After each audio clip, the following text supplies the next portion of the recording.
We're in the Mariposa Grove of giant sequoias in Yosemite National Park, and we are on a quest for, well, I guess my favorite plant, the snow plant.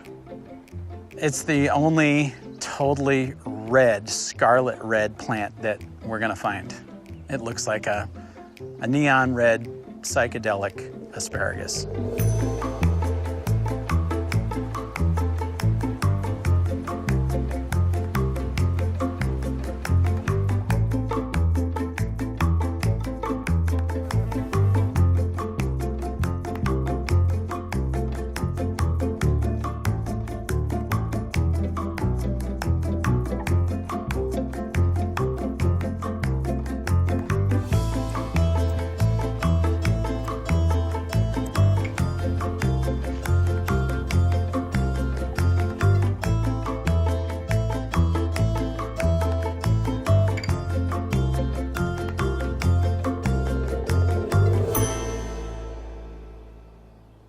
A lot of people expect snow plant to be white, but it got the name because it blooms in the spring, and oftentimes there's still patches of snow on the ground.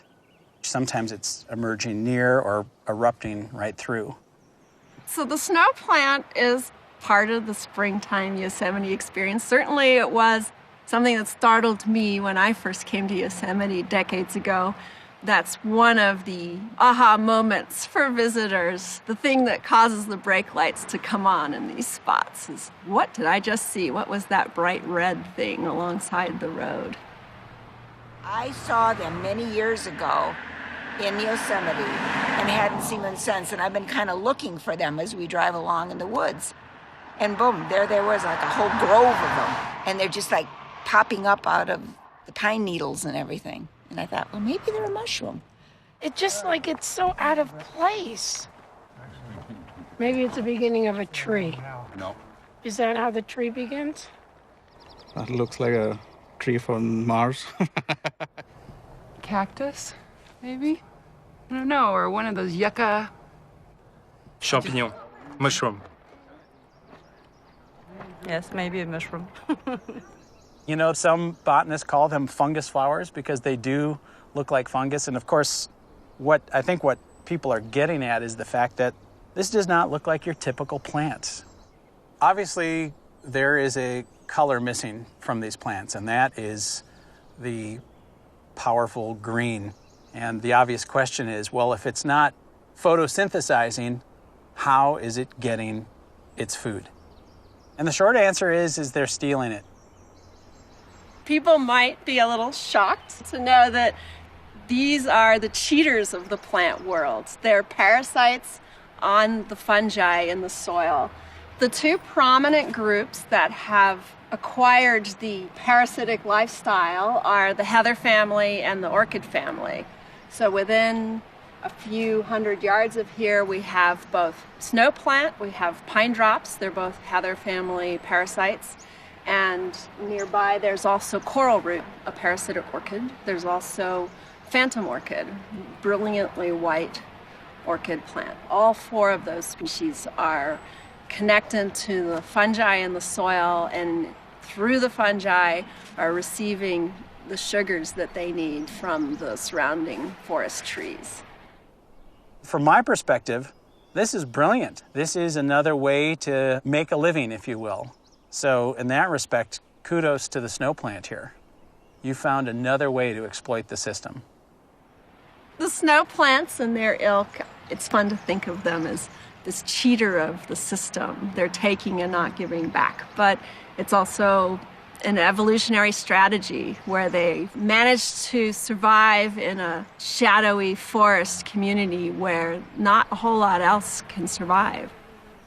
What they are doing is contributing to our biodiversity, to the forest interest, to the animal species that are using them for nectar and pollen. There's not a whole lot blooming in here right now that would sustain a hummingbird besides these snow plants.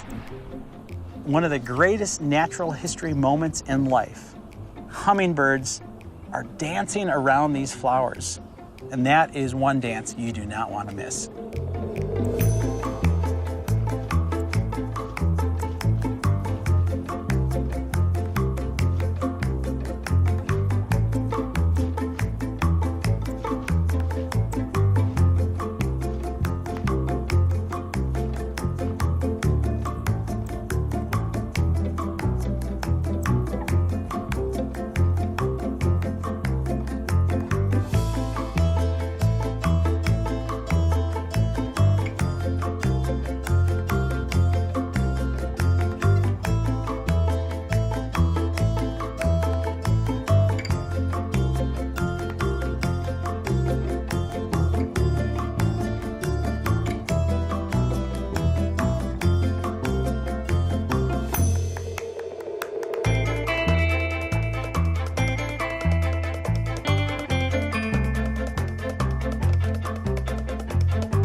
anyone who comes to the Sierra Nevada this time of year, May and June, is going to be captivated by this plant. This is the time of year that you're not looking in meadows, you're actually looking underneath these conifers that dominate this park.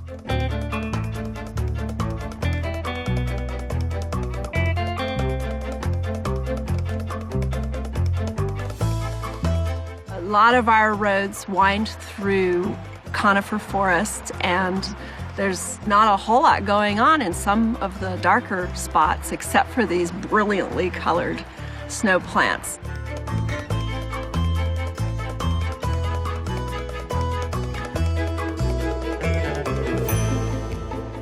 I hope that people will also pull over and get out and get a snow plant's eye view of it, because even up close it's quite impressive creature.